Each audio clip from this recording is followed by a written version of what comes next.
নিজের অজান্তে আহলে সুন্নাহর নাম দিয়ে আমরা শিয়ার আকীদা গ্রহণ করে বসে আছিলাম। আপনি জানেন এটা? আমি দেখাবো। আমাদের এক দিনী ভাই দাবি করেছেন যে নবীদের যে মানবীয় ত্রুটি, যেটা আহলে সুন্নাহর ঐক্যমত, এটা হলো মনে মনে, মানে নবীরা মনে মনে মনে করবেন যে ত্রুটি, আসলে ত্রুটি না। এখন এখানে দুইটি কথা বলেছে সে, আরেকটা আপত্তি বলেছে যে গুনাহ তেরে গুনাহ। এই গুনাহ তো আমি আগের ভিডিওয়ে বলেছি যে এই গুনাহ হলো মনে করা গুনাহ। যেমন বুখারী শরীফের হাদিস দিয়ে দলিল দিয়েছি, ঈসা আলাইহিস সালামের ইবাদত করেছিল, আল্লাহর ছেলে বলেছিল, উনি কিয়ামতের মাঠে সুপারিশ করবেন না এটা ভেবে যে হয়তো আমার এটা অপরাধ, আমার একটা গুনাহ হয়েছে, আল্লাহ তাআলা হয়তো আমাকে ধরে ফেলবেন। এটা তো গুনাহ নয়, গুনাহ মনে করা গুনাহ। আল্লাহ বলেন মনে করা গুনাহ। আমাদের ভাইদের শোচনীয় অবস্থাটা শুধু একটু দেখুন। আমরা একাডেমিকলি কওমি মাদ্রাসায় কোনো ফার্স্ট টু লাস্ট আকীদার কিতাব না পড়ার কারণে একমাত্র আমাদেরকে সৈয়দ আবুল মওদুদীর বিদ্বেষী বানানো গেছে, এবং সেই সত্য জানার পরেও এরা কিভাবে কামড়ায় ধরে আমার ভাইরা, এবং অন্য আরেকজনকে বাটপা সিটার কত কিছু শব্দ আমাকে বলে ফেলছে। আমি এইসব শব্দ ফেরত দিতে চাই না, আমি দিনী ভাই বললাম। এই বিশ্লেষণ শুনে আপনার মাথা ঘুরবে যে এই ভাইদের তাফসিরের জ্ঞান এই পরিমাণ, এই একটা ভ্রান্ত তাফসিরকে, নিজস্ব মন গড়া একটা তাফসিরকে আকীদা বানায় ফেলছে। তাহলে এই মানুষগুলোর হাতে সৈয়দ আবুল মওদুদী জামানার মুজাদ্দিদ কি পরিমাণ মাজলুম হইতে পারেন, এটা এখান থেকে নির্ণয় করা যাবে। খুবই গুরুত্বপূর্ণ আলোচনা। আরেক ভাইয়েরও উনি ওই নেবরাস অর্থাৎ তাফতাজানির কিতাবের একটা সরা, ওইটা না আমাকে খণ্ডন করতেছেন। মানে আমি যেই কথা বলতেছি, আমার যে দাবি, উনি খণ্ডন করে ওই একই দাবি করতেছেন। খণ্ডন করে যদি একই দাবি করে, এটা খণ্ডন হয় ভাই? বলেন, বুঝেন এই মানুষগুলোর হাতে সৈয়দ আবুল মওদুদী কেন মাজলুম হবেন না? আসসালামু আলাইকুম রহমতুল্লাহ। সুপ্রিয় দর্শক, আপনারা সবাই জানেন যে কওমি অঙ্গন থেকে জামাত ইসলামীতে যোগ দিয়েছেন মুফতি আহমেদ শরীফ বিন আসাদ ভাই। তো বাংলাদেশ জামাত ইসলামের পক্ষ থেকে মুফতি আসাদ ভাই এবং আলী হাসান ওসামা অতটা সময় পান না। তিনি বড় বড় সেমিনারে গেলে আল্লামা মওদুদীকে নিয়ে কথা বলেন, কিন্তু ধারাবাহিকভাবে মুফতি আহমেদ শরীফ বিন আসাদ ভাই তিনি কওমিদের জবাব দিয়ে যাচ্ছে। এই একটা ছেলে, জামাত ইসলামের পক্ষ থেকে এই একটা ছেলে, আর কওমি অঙ্গনের যতগুলো আলেম আছে সবার ঘুম হারাম হয়ে গেছে। মানে এর জবাব কেউ নিতে পারতেছে না। আপনি একটা জিনিস চিন্তা করেন, গত 2-3 দিন আগে আমি আল্লামা মওদুদীকে নিয়ে একটা ভিডিও দিয়েছি। আপনারা দেখেছেন যে ঢাকা বিশ্ববিদ্যালয় ইসলামী ছাত্র শিবিরের আয়োজনে আল্লামা মওদুদীকে নিয়ে একটা অনুষ্ঠান করা হয়েছে, সেমিনার করা হয়েছে। সেখানে অতিথি এসেছেন কাতার বিশ্ববিদ্যালয়ের মানে শিক্ষক, ওখান থেকে অতিথি হিসাবে এই ঢাকা বিশ্ববিদ্যালয়ে এসেছেন, এবং তারা আল্লামা মওদুদীকে নিয়ে রিসার্চ করে।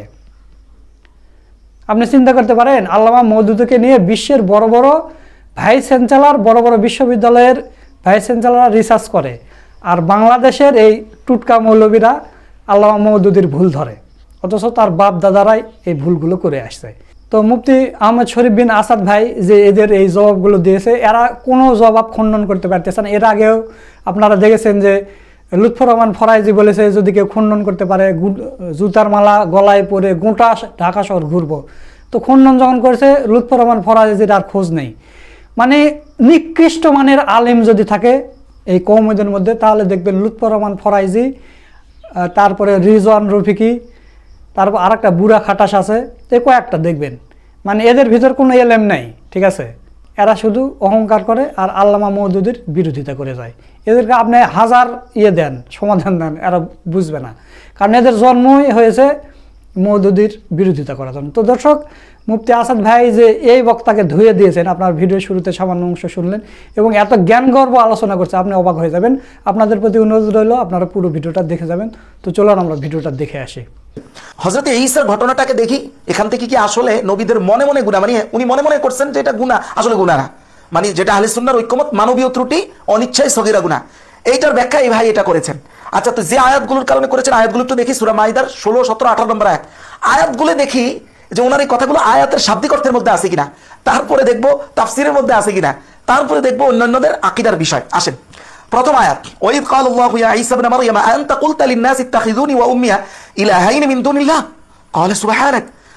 স্মরণ করো ওই সময়ের কথা যখন হযরত ঈসাকে এই কথা বলা হবে যে, হে ঈসা ইবনে মারইয়াম, আনতা কুলতা, তুমি কি এটা বলেছিলে, লিন-নাসি, মানুষকে, যে ইত্তাখিযুনি ওয়া উম্মিয়া ইলাহাইনি মিন দুনিল্লাহ, আল্লাহ ছাড়া আমার মাকে আর আমাকে দুইজন ইলাহ হিসাবে গ্রহণ করো, মানে দুই খোদা হিসাবে গ্রহণ করো, আল্লাহকে বাদ দিয়ে, কথা কি তুমি বলেছিলে? তখন হযরত ঈসা বলল, ক্বালা সুবহানাক, আল্লাহ আপনার তো পবিত্রতা, মা ইয়াকুনু লি আন আকুলা মা লাইসা লি বিহাক, এটা কিভাবে সম্ভব যে যেই কথা বলার কোনো হক আমার নাই, সেই কথা আমি আমার পক্ষ থেকে বলবো, এটা সম্ভব না। ইন কুলতু কুলতুহু ফাকাদ আলিমতা, আমি যদি বলতাম তাহলে আপনি জানতেন, আমি যদি বলতাম তাহলে আপনি জানতেন। তাআলামু মা ফি নাফসি ওয়া লা আ'লামু মা ফি নাফসিক, আমার মনের কথা আপনি জানেন, আপনার মনের কথা তো আমি জানি না। বলেন তো এই আয়াতের অংশ থেকে কি বুঝলেন? হযরত ঈসা আলাইহিস সালাতু ওয়াস সালাম উনাকে মনে মনে দোষী মনে করতেছেন নাকি দোষ মুক্ত মনে করতেছেন? উনি বারবার বলতেছেন যে আমি যদি করতাম, ইন কুনতু কুলতুহু, আমি যদি বলতাম, ফাকাদ আলিমতা, তো আপনি জানতেন তো এই কথা। তার মানে আপনি কি জানেন আমি বলছি? হযরত ঈসা আলাইহিস সালাম নিজেকে দোষী মনে করতেছেন না দোষ মুক্ত মনে করতেছেন? মানে শাব্দিক আয়াতটা শুধু দেখেন, এরপর তো তাফসীরে আসবো। পরের আয়াত দেখেন, মা কুলতু লাকুম ইল্লা মা আমারতানি বিহি আনি আবুদুল্লাহ রাব্বি ওয়া রাব্বাকুম, আমি তাদেরকে এই কথা বলি নাই যে আল্লাহ ব্যতীত আমার ইবাদত করতে। এটা ওনার স্টেটমেন্ট। ওয়া কুনতু আলাইহিম শাহীদাম মা দুমতু ফীহিম, বলবেন হে আল্লাহ যতদিন এদের মাঝে আমি বিচরণশীল ছিলাম আমি এদের ব্যাপারটা দেখছি, কিন্তু যখন আপনি আমাকে আসমানে উঠে আনিছেন, ফালাম্মা তাওয়াফাইতানি, যখন আমাকে আপনি উঠে আনিছেন, কুনতা আনতার রাকিব, আমি যখন ছিলাম না পৃথিবীতে তখন তো এটা আপনিই দেখেছেন, এটা তো আমি দেখি নাই। তাহলে এই সমগ্র আয়াত দ্বারা হযরত ঈসা আলাইহিস সালাম নিজেকে দোষী মনে করতেছেন, যে মনে মনে দোষী মনে করা ওনার যে বক্তব্য, এটা মনে করতেছেন না উনি নিজেকে নির্দোষ মনে করতেছেন। ওনার পুরো বক্তব্যটাই হলো উনি নিজেকে নির্দোষ মনে করতেছেন। আচ্ছা, এবার আসেন মনে মনে দোষী মনে করা তাফসীর গুলো দেখি। ওনার এই যে তাফসীর ইবনে কাসির এই আয়াতের তাফসীর গুলো বলতে যায় বলতেছে, কাইলাল্লাহু ইয়াউমাল কিয়ামাতি বিহাদরা মান ইত্তাখাযাহু ওয়া উম্মাহু ইলাহাইন মিন দুনিল্লাহ, এই কথাগুলো আল্লাহ বলবেন। অনেকগুলো মতামত আনতেছি, দেখেন প্রথম মত তাফসীর ইবনে কাসির বলতেছেন এই কথাটা কিয়ামতের ময়দানে যারা ওনাকে ইলাহ বানাইছে, হযরত ঈসাকে যারা খোদা বানাইছে ওনার মাকে সহ, তাদের সামনে আল্লাহ তাআলা এগুলো বলবেন। উদ্দেশ্য কি? আচ্ছা, এবার বলতেছেন ওয়াহাযা তাহদীদ লিন নাসারা, এইটা খ্রিস্টানদেরকে আল্লাহ তাআলা অপমানিত করবেন। খ্রিস্টানদের জন্য এটা একটা হুমকি যে দেখো তোমরা যাকে ইলাহ বানাইছো এখন ওনার মুখের কথাটাই শুনো, আমাকে ছাড়া যারা ইবাদত করছো, বরং খ্রিস্টানদেরকে অপমানের জন্য, অপদস্থতার জন্য আল্লাহ এই আয়োজনটা করবেন। হযরত ঈসা নিজেকে দোষী মনে করবেন এরকম কোন তাফসীর ইবনে কাসিরে নেই। একই ইমাম ইবনে কাসিরের এই পৃষ্ঠার মধ্যে উনি ইমাম সুদ্দির একটা বর্ণনা এনেছেন। উনি বলছেন হাযাল খিতাবুল জওয়াব ফিদ দুনিয়া, ইমাম সুদ্দি বলেছেন এই বর্ণনাটা অর্থাৎ হযরত ঈসাকে আল্লাহ জিজ্ঞাসা করা এবং এটা জবাব দেয়, এটা দুনিয়ার ঘটনাই। ভিন্ন মত আসলো দুনিয়ার ঘটনাই। ক্বালা ইবনে জারীর উনি কি বলছেন, হাযা হুয়া সাওয়াব, এটাই সঠিক। এবং ওনারা মনে করেন ওয়াকানা যালিক, এটা ছিল মনে হিনা রাফা আল্লাহু ইলা সামাই দুনিয়া, যখন দুনিয়ার আসমানে ওনাকে মানে প্রথম আসমানে উঠে নেওয়া হয়েছে, এটা তখনকার ঘটনা। এটা হচ্ছে তাফসীর ইবনে কাসিরের ভিন্ন মতগুলো অন্য ইমামদের সূত্রে আনা হয়েছে। আসেন তাফসীরে কুরতুবী আমি দেখি হযরত ঈসা মনে মনে ওনাকে গুনাহগার মনে করেন কিনা এটা একটু দেখি। তাফসীরে কুরতুবী কি বলে? বলা হচ্ছে আন্নাহু সাআলাহু আন যালিকা তাওবীখান লিমান ইদ্দাআ যালিকা আলাইহি লিয়াকুনা ইনকারুহু বা'দা আস-সুআল আবলাগা ফি আত-তাকযীব। এই আয়োজনটাই আল্লাহ তাআলা যখনই করবেন হলো খ্রিস্টানদেরকে অপদস্থ করার জন্য, যে আল্লাহ যারা ওনাকে রব মানছে হযরত ঈসাকে, তখন এই প্রশ্নটা হযরত ঈসাকে করার পরে যখন হযরত ঈসা ইগনোর করবেন, অস্বীকার করবেন, এর দ্বারা খ্রিস্টানদের মিথ্যা যে কঠিনভাবে প্রমাণ করার যে প্রক্রিয়া, ওই প্রক্রিয়ার জন্য আল্লাহ তাআলা এই আয়োজন করবেন। হযরত ঈসা নিজেকে দোষী মনে করার জন্য এই আয়োজন নয়। এরপরে এখানে স্পষ্ট কাসাদা বিহাদা সুআল তারিফাহু আন্না কওমাহু গায়্যারাহু বাদাহু, এটাও বলছে যে এই প্রশ্ন দ্বারা আল্লাহর উদ্দেশ্য হযরত ঈসা নিজেকে দোষী মনে করবেন এমন কোনো উদ্দেশ্যই না, বরং উদ্দেশ্য হলো ওনাকে এই কথা জানানো যে আপনার যে জাতি দুনিয়াতে রাইখা আসছিলেন তারা আপনি যাওয়ার পরে আপনার দেয়া ধর্মকে তারা পরিবর্তন করেছে, এটা তো আপনি জানতেন না এতদিন, এখন এই আয়োজনের মধ্যে দিয়ে আপনার এটা জানানো হইলো, এইটা উদ্দেশ্য। হযরত ঈসা নিজেকে অপরাধী মনে করবেন এটা উদ্দেশ্য না তাফসীরে। আরো তাফসীর আসেন, এবার আসেন তাফসীরুত তাবারী ইবনে জারীর 11 নম্বর খণ্ড 276 নম্বর পৃষ্ঠার তাফসীরটা দেখেন।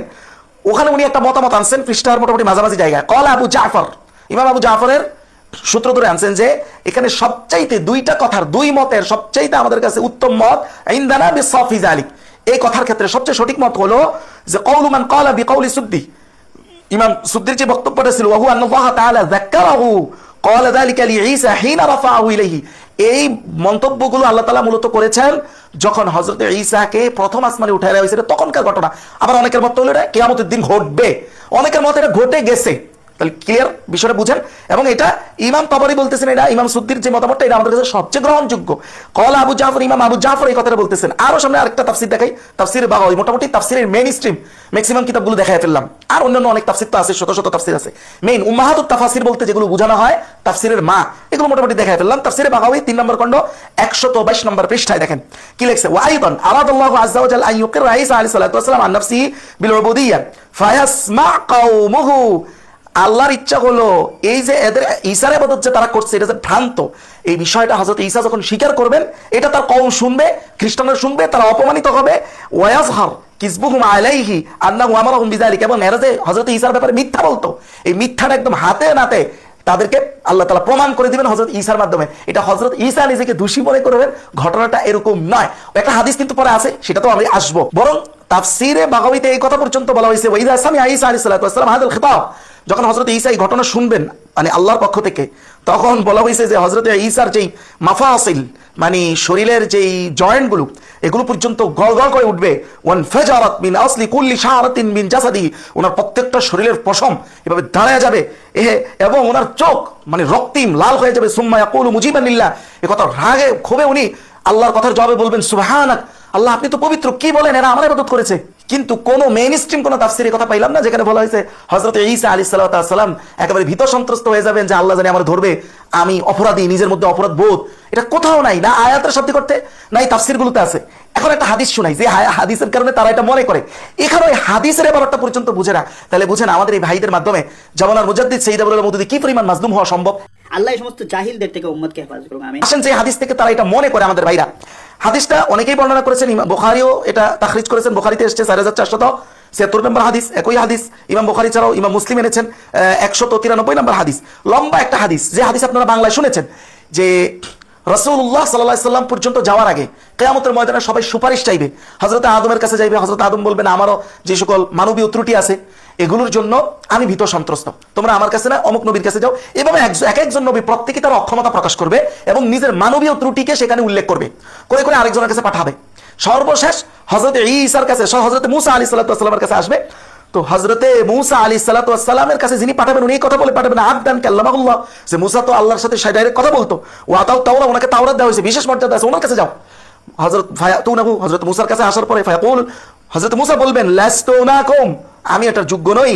ফায়াজকুর কাতলান নাফস বিগাইরিন নাফস, ওই যে উনি ভুলবশত একজনকে থাবড় দিতে যায় বেটা মরেই গেছিল, ওই মানবীয় ত্রুটির কথা উনি এখানে উল্লেখ করবেন। উল্লেখ করে বলবেন আমি এটা নিয়ে টেনশনে আছি, সুপারিশ তো দূরের কথা, তোমরা হযরত ঈসার কাছে যাও। এবার উনি বলবেন ফায়াস্তাহি মির রাব্বি, উনি নিজেই রবের কাছ থেকে উনি লজ্জিত। ফায়াকুল, উনি বলবেন ও তো ঈসা আব্দুল্লাহ ওয়া কালিমাতুল্লাহ ওয়া রূহা, তিনি হলেন আল্লাহর কালিমা, আল্লাহর রূহ।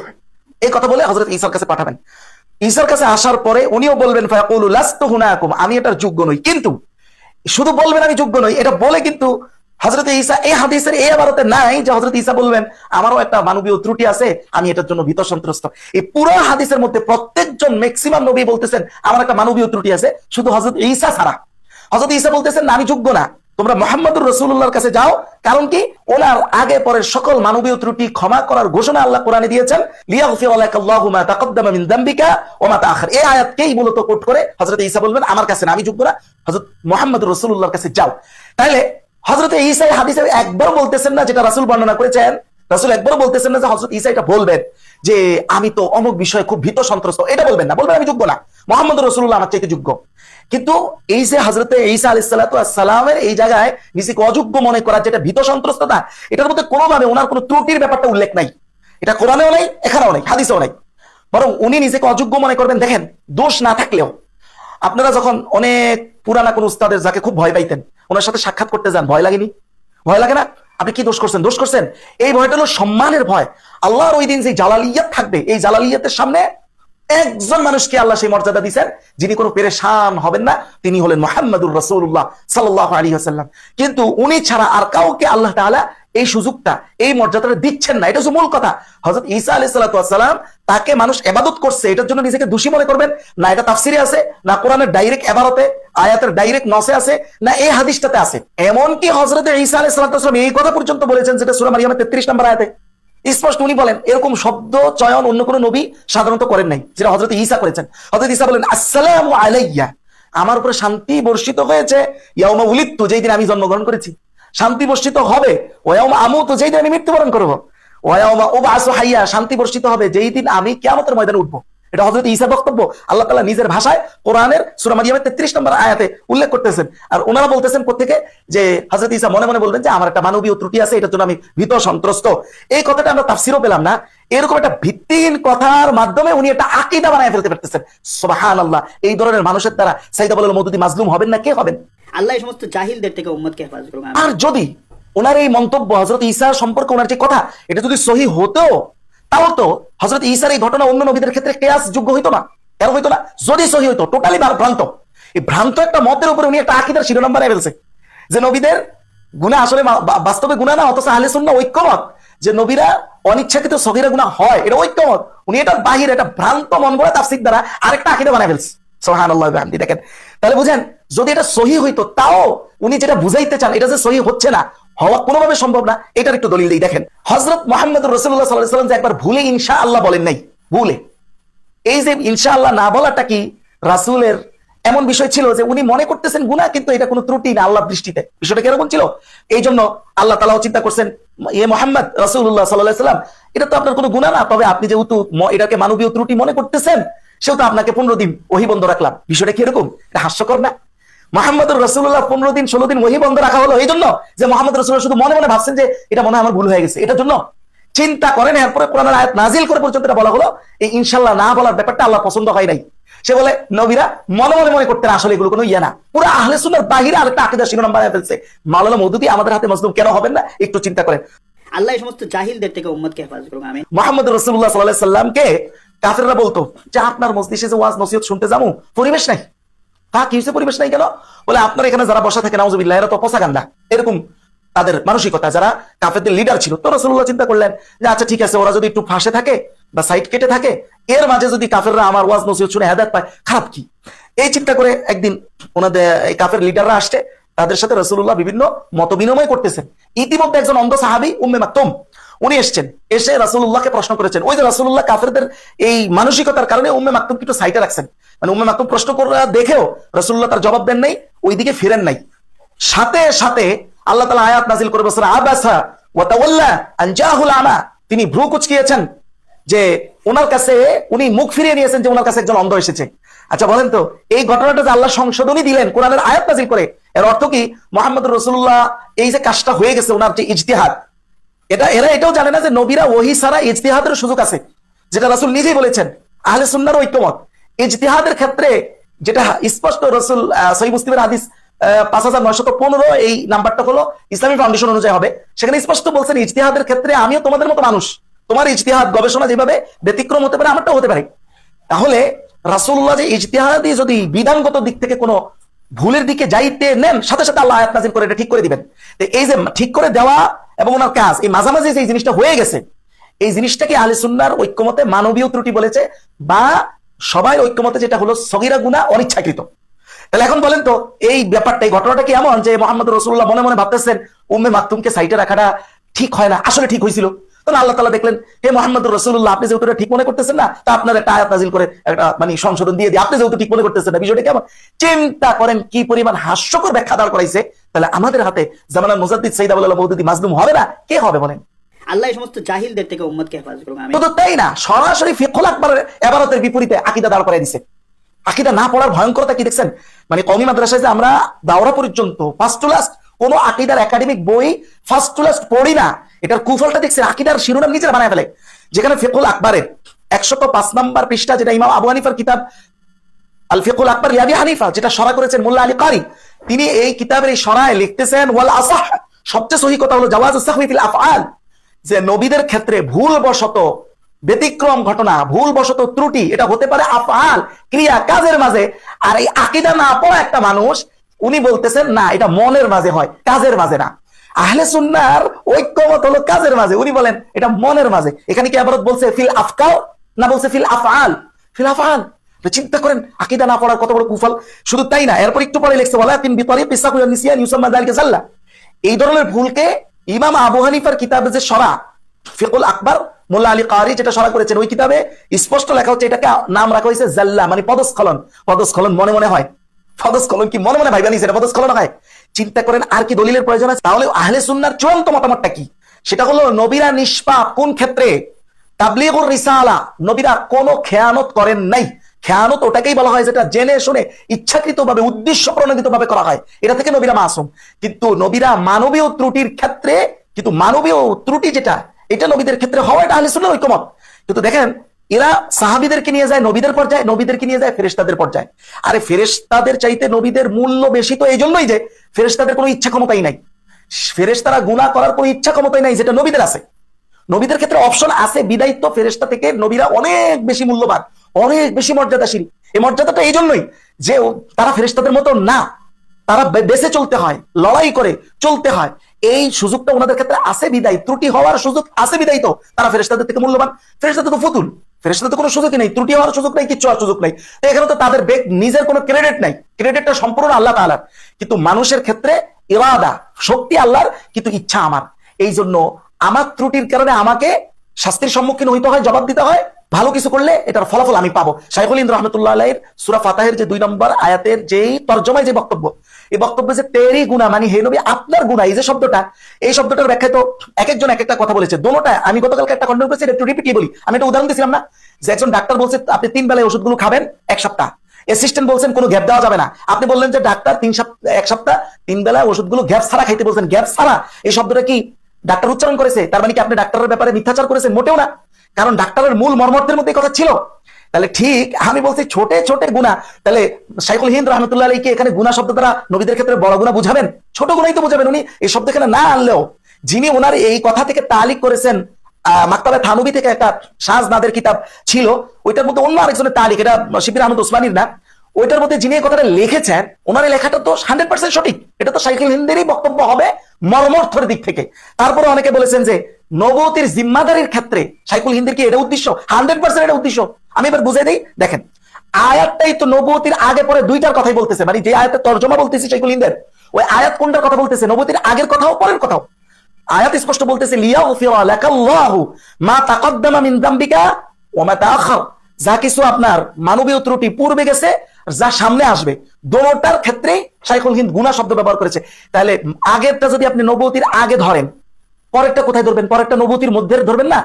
তাহলে আয়াতটা তো হলো নবুয়তির আগে নবুয়তির পরে, মানে জিম্মাদারির আগের জিম্মাদারির পরের। তাহলে শাইখুল হিন্দ রাহমাতুল্লাহ আলাইহির জিম্মাদারির আগেরটা বোঝানোর কি সুযোগ আছে? আয়াতই তো দুই সময়ের, দোনো সময়কে বুঝাইতেছে।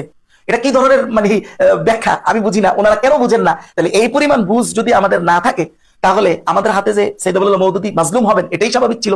আল্লাহ এই সমস্ত জাহিলদের থেকে উম্মতকে হেফাজত করুন। শুধু তাই না, কামালাইন জালালাইনের একটা বিখ্যাত সরা যেটা আমাদের কাছে গ্রহণযোগ্য, ফখরুদ্দিন দেলহই যেটা লিখেছেন, এটা তো একদম উনি এই আয়াতের সূরা নসরের মধ্যেই ডাইরেক্ট এই তাফসীর করেছেন যে ইস আজিম কাম কে সারা আঞ্জাম দেনে মে, এই পুরা এটা উনি আমাদের আকাবির না, উনি বলতেছেন দেখেন এই জিম্মাদারি, এই আজিম কাম, এই বিশাল দায়িত্ব পালনের ক্ষেত্রে মুমকিন হয় কুই ভুল চুক হুই হো, এটা সম্ভব যে এখানে কোনো না কোনো ভুল হয়েছে, সেটার থেকে ক্ষমা চাওয়ার কথা বলা হইতেছে। একইভাবে তাফসীরে বাগাওয়ী দেখেন এই সূরা নসরের 4 নম্বর আয়াতে সরাসরি আল্লাহর রাসূলের ব্যক্তিগত মানবীয় ভুল ত্রুটি জিম্মাদারির ক্ষেত্রে ওটার থেকে ক্ষমা চাওয়ার কথা স্পষ্ট।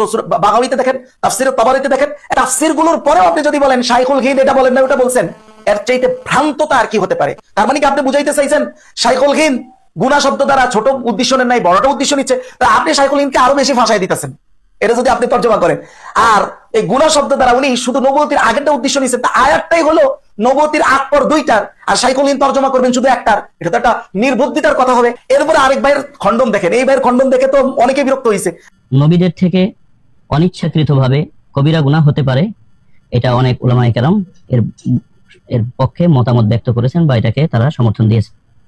আসলে এই কথাটা চূড়ান্ত কথা নয়। আমাকে বলছে এই ভাই খণ্ডন ওটাই করতেছেন, মানে যে কথা আমি বলছি ঘুরে ফিরে উনি ওই কথাই বলতেছেন, তো ওই কথা বললে খণ্ডন হয় কিভাবে? মানে আমি ইমাম তাফতাজানির, ইমাম বাকিল্লানির যে বক্তব্যগুলো, এগুলোকে আমি চূড়ান্ত বলছি? আমি জাস্ট দেখাইছি ইমাম বাকিল্লানির মতামত হলো নবীরা অনিচ্ছাকৃত কবিরা গুনাহ করতে পারেন, কিন্তু আমরা তো এটা গ্রহণ করি নাই। আমরা গ্রহণ করছি আহলে সুন্নাহর চূড়ান্ত মতামত যে অনিচ্ছাকৃত, ইচ্ছাকৃত সগীরা হতে পারে না, অনিচ্ছাকৃত সগীরা হতে পারে। তাহলে আমার বক্তব্যের মূল অর্থ হলো ইমাম বাকিল্লানি এই কথা বলার দ্বারা কি আহলে সুন্নাহ থেকে বাইরে গেছে? তাহলে মওদুদি সাহেব এর কাছে দ্বারা কোনো বক্তব্য না দিয়া উনি আহলে সুন্নাহর বাইরে গেল কেমনে? শুধুমাত্র আমাদের এক মুঠো ভাতের প্রতিযোগিতার কারণে এটা হয়েছে, এটাই বুঝাইতে চাইছি। উনি খণ্ডন করে কোনটা দেখেন।